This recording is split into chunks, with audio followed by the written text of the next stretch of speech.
Setaani akimanyi bulungi omukristaayo yenna agenda mu lugendo ateekwa okumusibako ekintu kimu.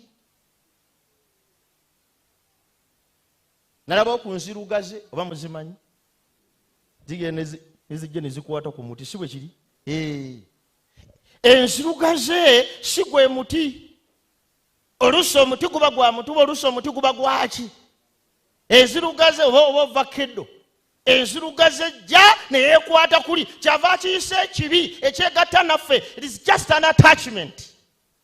Kijja ne kyekwata ku ffe. Kasita kimala okwekwata ku ffe, bintu bisatu byemanyi ku nzirugaze. Ekisooka, etandika mpola nga kantu katono nnyo nga omuti teguyinza na kwekanga newankubadde kwekali.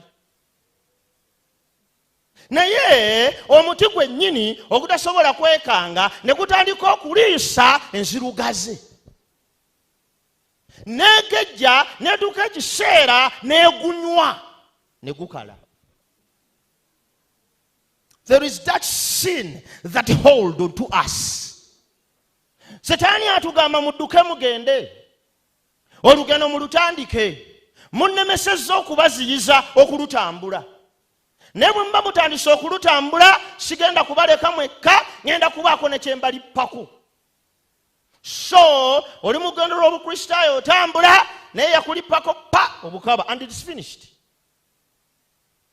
He doesn't care. Kale bwe butandika bubeera butonotono. Oluusi ng'olina n'ennyiriri nga 8 ezibujustifyinga. Naye banzirugaze emaze okukwata. Mpola mpola bwe bwennyini, the devil knows, ti bwe bwennyini bugenda kukuyonka, tojja kutuuka. Olwekyo bassebo ne bannyabo abawulira ebigambo bino, waliwo ekibi ekyegatta naffe. There is sin that holds on to us. Bayibuli etuwadde obuvunaanyizibwa ekyo nakyo okukijjawo.